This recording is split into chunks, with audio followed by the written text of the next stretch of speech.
Baik, nah sekarang kita melanjutkan materi tentang perangkat lunak, yaitu pada bab atau chapter 19 mengenai quality concept. Yang pertama, apa itu kualitas? Kualitas desain mengacu pada karakteristik yang ditentukan desainer untuk suatu produk. Tingkat bahan, toleransi, dan spesifikasi kinerja semuanya berkontribusi pada kualitas desain. Karena bahan bermutu tinggi digunakan, toleransi yang lebih ketat dan tingkat kinerja lebih tinggi ditentukan. Kualitas desain suatu produk meningkat jika produk diproduksi sesuai dengan spesifikasi. Dalam mengembangkan perangkat lunak, kualitas desain mencakup sejauh mana desain tersebut memenuhi fungsi dan fitur yang ditentukan dalam model persyaratan. Kualitas kesesuaian berfokus pada sejauh mana implementasi mengikuti desain dan sistem yang dihasilkan memenuhi persyaratan dan tujuan kinerja. Software kualitas. Dalam pengertian yang paling umum, kualitas perangkat lunak dapat didefinisikan sebagai proses perangkat lunak yang efektif diterapkan dengan cara menciptakan produk yang berguna yang memberikan nilai terukur bagi mereka yang memproduksinya dan mereka yang menggunakannya. Dimensi kualitas grafik. Ada 8 dimensi kualitas grafik Grafik tidak dikembangkan secara khusus untuk perangkat lunak. Mereka dapat diterapkan ketika kualitas perangkat lunak dipertimbangkan, yaitu kualitas kinerja, keandalan, kualitas fitur, kesesuaian, daya tahan, kemampuan melayani, estetika, dan persepsi. Selanjutnya yaitu faktor kualitas MCOL. MCOL Richards and Walters mengusulkan kategorisasi faktor yang berguna yang mempengaruhi kualitas perangkat lunak. Faktor kualitas perangkat lunak ini berfokus pada 3 aspek penting dari produk perangkat lunak. Karakteristik operasionalnya, kemampuan untuk mengalami perubahan, dan kemampuan beradaptasi terhadap lingkungan baru.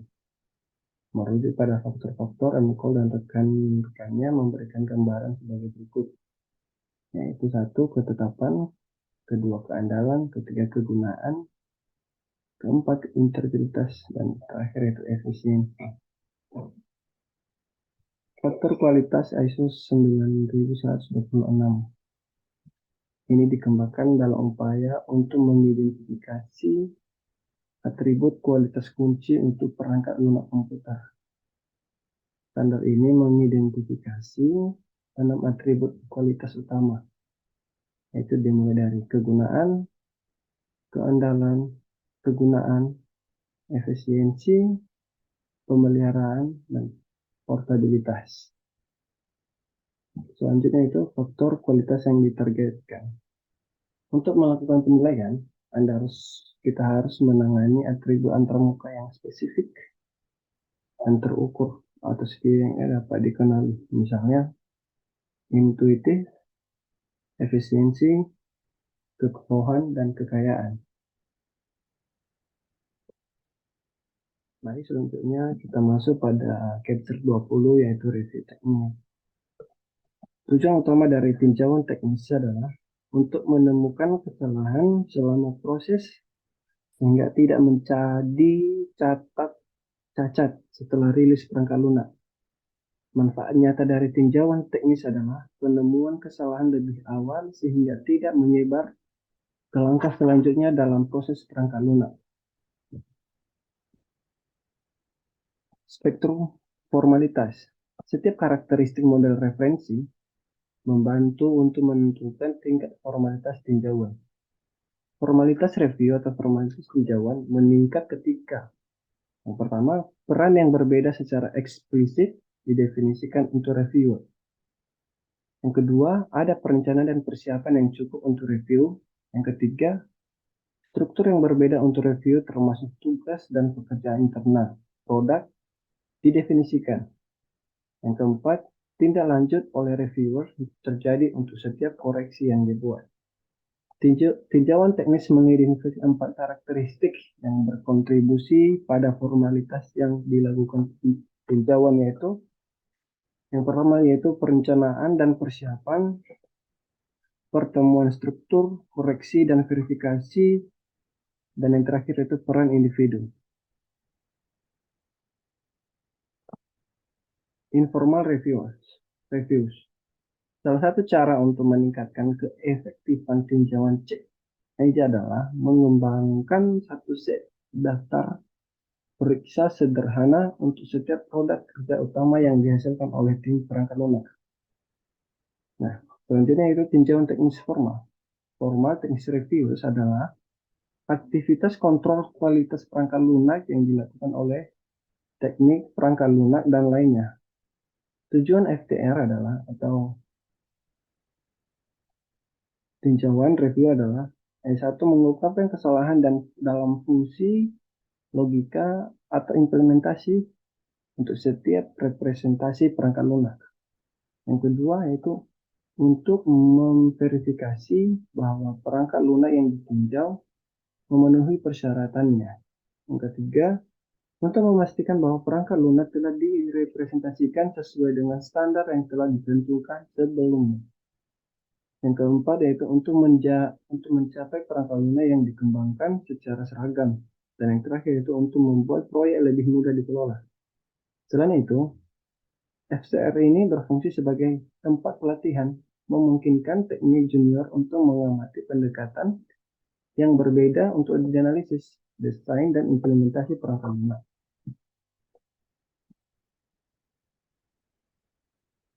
Selain itu juga, FCR juga berfungsi untuk mempromosikan pencadangan dan kontinuitas karena sejumlah orang menjadi terbiasa dengan bagian perangkat lunak yang mungkin belum pernah mereka lihat sebelumnya. Seperti rapat tinjauan. Terlepas dari format FCR yang dipilih, setiap rapat tinjauan harus mematuhi batasan berikut. Yaitu satu, antara 3 dan 5 orang biasanya harus terlibat dalam peninjauan. Yang kedua, persiapan awal harus dilakukan tetapi harus membutuhkan tidak lebih dari 2 jam kerja untuk setiap orang. Dan yang terakhir itu durasi pertemuan tinjauan harus kurang dari 2 jam. Selanjutnya itu meninjau pelaporan dan pencatatan. Laporan ringkas ulasan menjawab 3 pertanyaan. Yaitu yang pertama itu apa yang diulas, yang kedua siapa yang mengulasnya, dan yang terakhir itu apa temuan dan kesimpulannya hasil dari tinjauan pelaporan dan pencatatan. Nah, sekarang kita masuk pada chapter 21, yaitu mengenai software quality assurance atau jaminan kualitas perangkat lunak. Latar belakang masalahnya yaitu kontrol dan jaminan kualitas adalah kegiatan penting untuk setiap bisnis yang menghasilkan produk untuk digunakan orang lain. Jaminan kualitas perangkat lunak adalah aktivitas payung rekayasa perangkat lunak yang diterapkan pada setiap langkah dalam proses perangkat lunak. SQA atau Software Quality Assurance mencakup prosedur untuk penerapan metode dan alat yang efektif, pengawasan aktivitas kendali, mutu seperti tinjauan teknis dan fungsi perangkat lunak. Elemen jaminan kualitas perangkat lunak. Ada beberapa elemen yang menjadi kualitas perangkat lunak MI.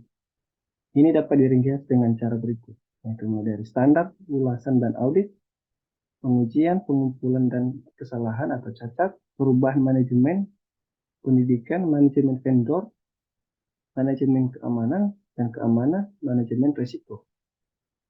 Nah, sedangkan dari tugas daripada SQA, Software Quality Assurance, yaitu satu, mempersiapkan rencana SQA untuk sebuah proyek. Dan yang kedua itu berpartisipasi dalam pengembangan deskripsi proses perangkat lunak proyek. Tiga, tinjauan aktivitas rekayasa perangkat lunak untuk memverifikasi kepatuhan dengan proses perangkat lunak yang ditentukan. Yang keempat itu mengaudit produk kerja perangkat lunak yang ditunjuk untuk memverifikasi kepatuhan dengan ditetapkan sebagai bagian dari proses perangkat lunak. Yang kelima itu memastikan bahwa penyimpangan dalam pekerjaan perangkat lunak dan produk kerja didokumentasikan di tangan sesuai dengan prosedur yang terdokumentasi. Dan yang keenam itu mencatat setiap ketidakpatuhan dan melaporkan kepada manajemen senior. Sasaran atribut dan metrik. Dieta NSTI yang dijelaskan pada bagian sebelumnya dilakukan untuk mencapai serangkaian tujuan pragmatis. Itu yang pertama itu persyaratan kualitas desain, kualitas kode, efektivitas kontrol kualitas.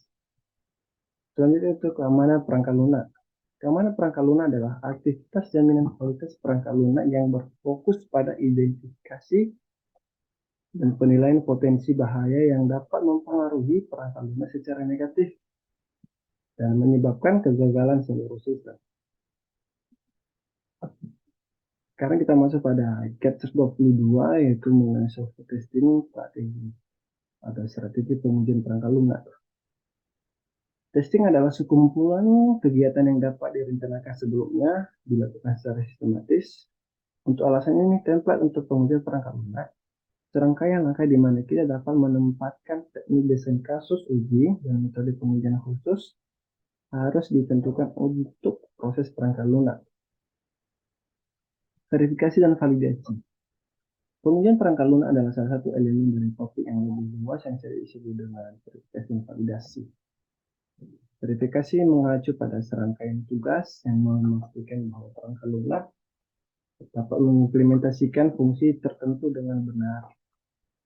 Verifikasi dan validasi mencakup beragam aktivitas SQL, tinjauan teknis, audit kualitas dan konfigurasi, pemantauan kinerja, simulasi, studi kelayakan, tinjauan dokumentasi, tinjauan basis data, analisis algoritma, pengujian pengembangan, pengujian kegunaan, pengujian kualifikasi, pengujian penerimaan, dan pemasangan pengujian.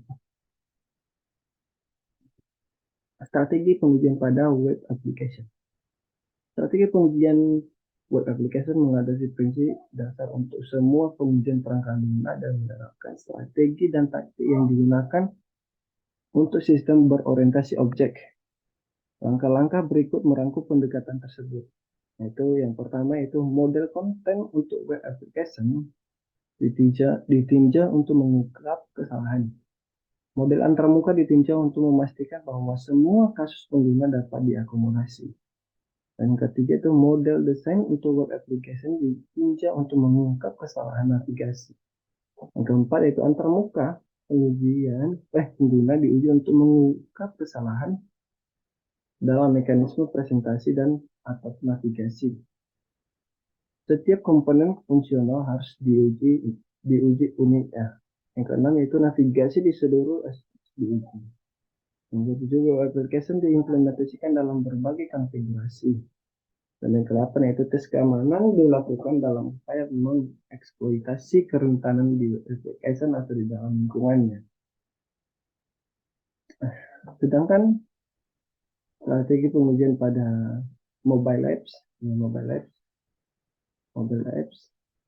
yaitu satu pengujian pengalaman penggunaan. Pengguna dilibatkan sejak awal proses pengembangan untuk memastikan bahwa mobile app memenuhi ekspektasi kegunaan dan aksesibilitas pemangku kepentingan. Dan yang kedua yaitu pengujian kompatibilitas perangkat. Pengujian memverifikasi bahwa mobile application berfungsi dengan benar pada semua kombinasi perangkat keras dan perangkat lunak yang diperlukan. Dan yang ketiga yaitu pengujian kinerja. Pengujian memeriksa persyaratan non-fungsional yang unik untuk perangkat seluler, misalnya waktu pengunduhan, kecepatan prosesor, kapasitas penyimpanan, dan ketersediaan sumber daya. Yang keempat yaitu pengujian konektivitas. Yang kelima pengujian keamanan. Yang keenam pengujian di alam liar. Dan ketujuh yaitu pengujian sertifikasi. Yaitu untuk memastikan bahwa mobile application memenuhi standar yang ditetapkan oleh Tokyo Application yang akan mendistribusikannya. Nah, selanjutnya kita masuk pada chapter 23 yaitu tentang testing conventional application atau menguji aplikasi konvensional. Testing menghadirkan dilema yang menarik bagi teknik perangkat lunak yang pada dasarnya adalah orang yang konstruktif. Kemudian mengharuskan pengembang membuat praduga tentang kebenaran perangkat lunak yang baru saja dikembangkan dan kemudian bekerja keras untuk merancang kasus uji untuk merusak perangkat lunak. Apa itu testing conventional application? Nah, tujuan dari testing ini adalah merancang serangkaian kasus ujian yang memiliki kemungkinan besar untuk menemukan kesalahan. Teknik-teknik ini memberikan panduan sistem untuk merancang pengujian yang pertama menggunakan logika internal dan antarmuka setiap komponen perangkat lunak. Dan yang kedua yaitu melatih domain input dan output program untuk mengungkap kesalahan dalam fungsi, perilaku, dan kinerja program. Selanjutnya itu tujuan utama dari desain test case adalah untuk memperoleh serangkaian pengujian yang memiliki kemungkinan tertinggi untuk mengungkap kesalahan dan perangkat lunak. Untuk mencapai tujuan ini, dua kategori berbeda dari teknik desain kasus digunakan, pengujian kotak putih dan pengujian kotak hitam.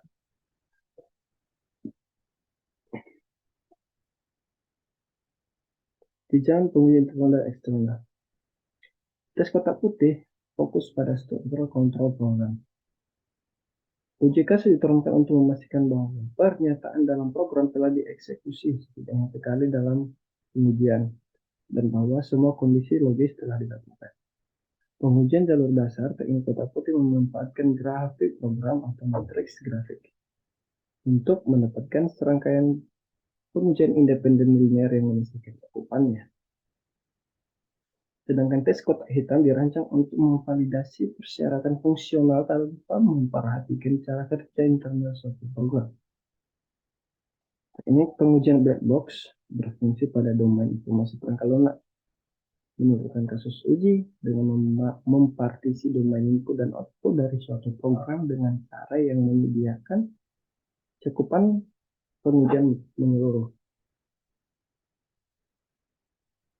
Selanjutnya yaitu K124 tentang testing object application, testing aplikasi berorientasi objek. Tujuan keseluruhan pengujian berorientasi objek untuk menemukan jumlah kesalahan maksimum dengan upaya minimum, identik dengan tujuan pengujian perangkat lunak konvensional. Tetapi strategi dan taktik untuk pengujian object oriented berbeda dengan signifikan. Pandangan pengujian diperluas untuk mencakup tinjauan persyaratan dan model desain.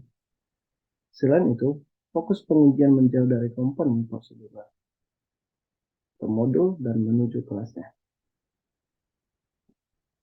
Karena persyaratan oriented object dan model desain serta kode sumber yang dihasilkan digabungkan secara semantik. Pengujian dalam bentuk tinjauan teknis dimulai dari aktivitas pemodelan. Untuk alasan ini, tinjauan model CRC, Object Relationship and Object Behavior dapat dilihat sebagai pengujian tahap pertama. Selanjutnya itu apa itu testing object oriented application? Harus itu perangkat lunak berorientasi objek menghasilkan serangkaian subsistem berlapis yang melingkup kelas-kelas yang berkolaborasi. Masing-masing elemen setiap subsistem dan kelas melakukan fungsi membantu mencapai persyaratan sistem. Penting untuk menguji sistem oriented object pada berbagai level yang berbeda dalam upaya mengukur kesalahan yang mungkin terjadi saat berkolaborasi satu sama lain dan sistem berkomunikasi lintas lapisan arsitektur. Dan mengapa ini penting? Sebelum sampai ke pelanggan dengan maksud khusus untuk menghapus semua kesalahan, sehingga pelanggan tidak akan mengalami frustasi yang terkait dengan produk berkualitas rendah.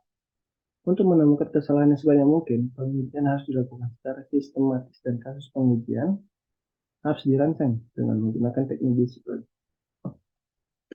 Selanjutnya itu broadening the views of testing atau memperluas pandangan pengujian. Dalam menghilangkan atribut asing pada tahap ini, masalah berikut dan upaya yang tidak perlu dapat dihindari selama analisis, yaitu satu, subclass khusus mungkin telah dibuat untuk mengakomodasi atribut atau pemunculan yang tidak diperlukan. Pekerjaan yang terlibat dalam pembuatan subclass yang tidak perlu telah dihindari. Salah tafsir definisi kelas dapat menyebabkan hubungan kelas yang tidak benar atau asing. Perilaku sistem atau kelas-kelasnya mungkin tidak dapat dicirikan untuk mengakomodasi atribut asing. Dan yang selanjutnya, jika masalah tidak terungkap selama analisis dan disebarkan lebih lanjut, masalah berikut dapat terjadi dan akan dihindari karena tinjauan sebelumnya. Selama desain yang pertama itu alokasi kelas yang tidak tepat ke sistem atau tugas dapat terjadi selama desain sistem. Dan yang kedua yaitu pekerjaan desain yang tidak perlu dapat dikeluarkan untuk membuat desain prosedural untuk operasi yang menangani atribut asing. Yang ketiga, model perpesanan akan salah karena pesan harus dirancang untuk operasi yang tidak relevan. Sebenarnya itu mengapa ini penting? Sebelum sampai ke pelanggan, maksud khusus untuk menghapus semua kesalahan, sehingga pengalaman tidak akan mengalami frustasi yang terkait dengan probabilitas rendah untuk menemukan kesalahan sebanyak mungkin. Pengujian harus dilakukan secara sistematis dan kasus pengujian harus dirancang dengan menggunakan sistem. Baik, sekarang kita masuk pada paper selanjutnya, itu paper 25 tentang yang kedua, web application. Pengujian adalah proses menjalankan perangkat lunak dengan tujuan untuk menemukan dan akhirnya memperbaiki kesalahan. Apa itu pengujian web application?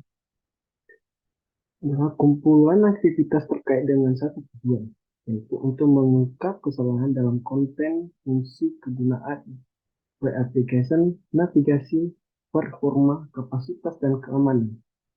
Untuk mencapai hal ini, strategi pengujian yang mencakup ulasan dan pengujian yang dapat dijalankan harus diterapkan. Mengapa ini penting? Jika pengguna akhir mengalami kesalahan yang menggoyahkan keyakinan mereka pada web application, mereka akan pergi ke tempat lain untuk mendapatkan konten dan fungsi yang mereka butuhkan. Dan web application akan gagal.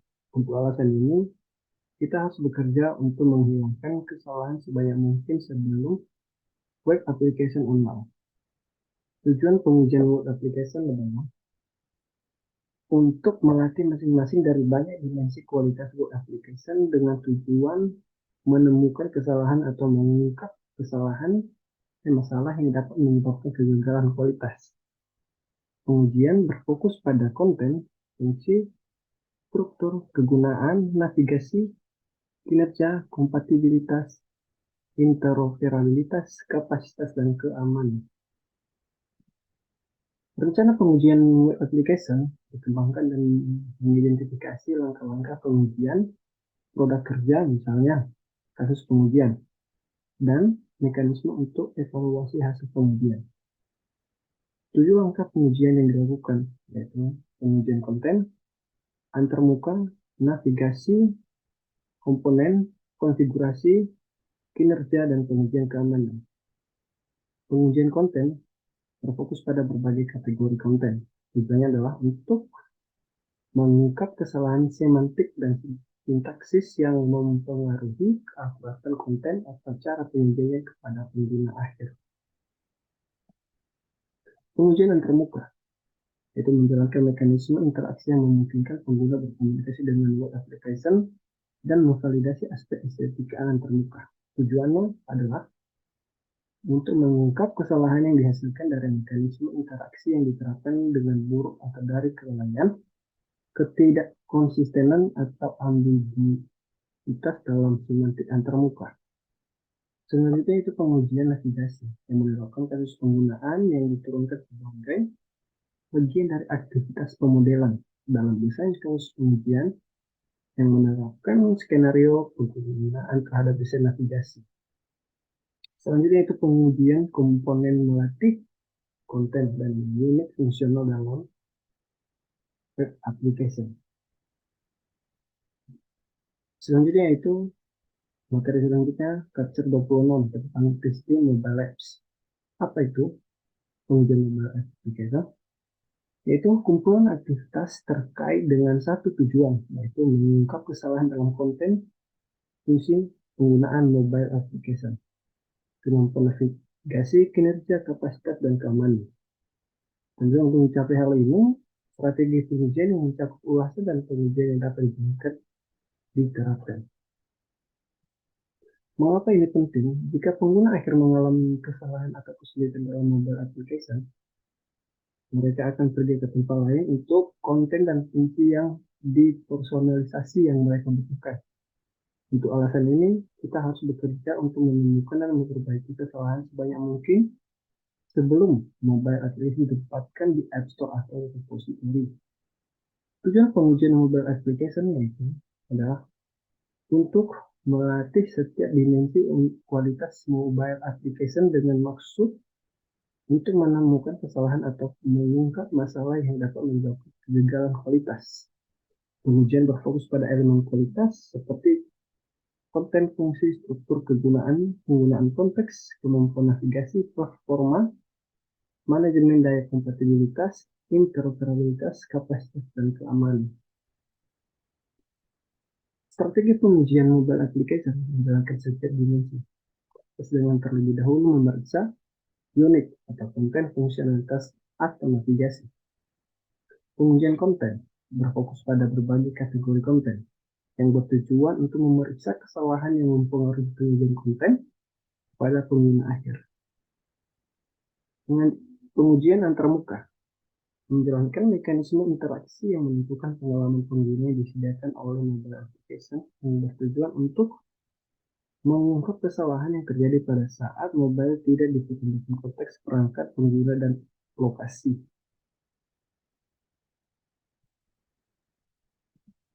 Penguji navigasi didasarkan pada kasus penggunaan yang diteruskan sebagai bagian dari aktivitas pemodelan. Kasus uji dirancang untuk menjalankan setiap skenario penggunaan terhadap desain navigasi dalam kerangka konsep arsitektur yang digunakan untuk menerapkan mobile application. Pengujian komponen yaitu melatih konten dan unit fungsional dalam mobile application.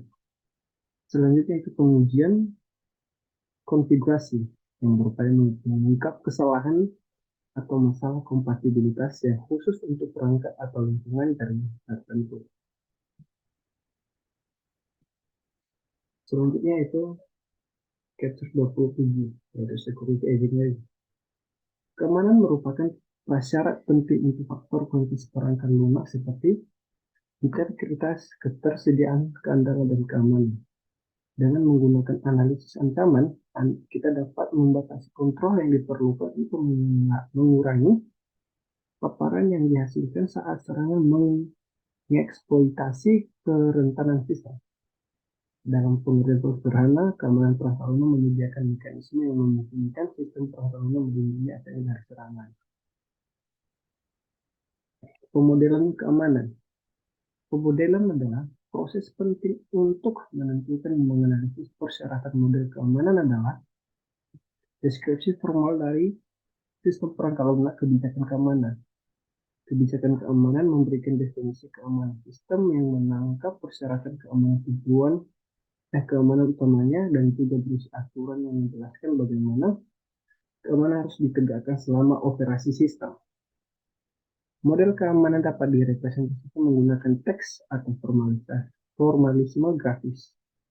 Terlepas dari representasinya, model keamanan perlu menangkap item berikut, yaitu yang pertama yaitu tujuan kebijakan keamanan, yang kedua persyaratan antarmuka eksternal, yang ketiga persyaratan keamanan perangkat lunak atau operasi, dan yang terakhir yaitu spesifikasi yang menjelaskan model correspondence system. Di dalam rekayasa keamanan yang berfokus pada pengguna, elisitasi persyaratan keamanan menemukan jawaban atas tiga pertanyaan penting, yaitu satu, apa kebutuhan pengguna sehubungan dengan perangkat lunak keamanan? Yang kedua, bagaimana arsitektur yang aman dirancang sehingga mengakomodasi desain antarmuka pengguna yang baik? Dan yang terakhir itu bagaimana antarmuka pengguna yang baik dirancang sehingga aman, tetapi pada saat yang sama membutuhkan pengguna yang efektif, efisien, dan memuaskan. Selanjutnya itu chapter 28, itu formal modeling and verification. Dua metode software engineering tingkat lanjut. Clean room software engineering yang menekankan verifikasi matematis, kebenaran sebelum konstruksi program dimulai, dan sertifikasi keandalan perangkat lunak sebagai bagian dari aktivitas pengujian. Yang kedua itu metode formal, menggunakan teori himpunan dan notasi logika untuk membuat pernyataan fakta. Persyaratan yang jelas dapat analisis untuk menentukan atau bahkan membuktikan kebenaran dan konsistensi. Software Configuration Management (SCM) adalah kegiatan payung yang diterapkan di seluruh proses perangkat lunak, karena perubahan dapat terjadi kapan saja.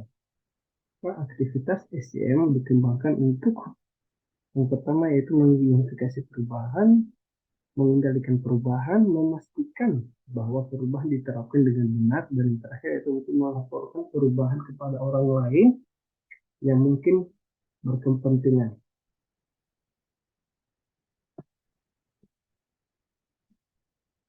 Tujuan utama rekayasa perangkat lunak adalah untuk meningkatkan kemudahan perubahan yang dapat diakomodasi dan mengurangi jumlah upaya yang dikeluarkan saat perubahan harus dilakukan.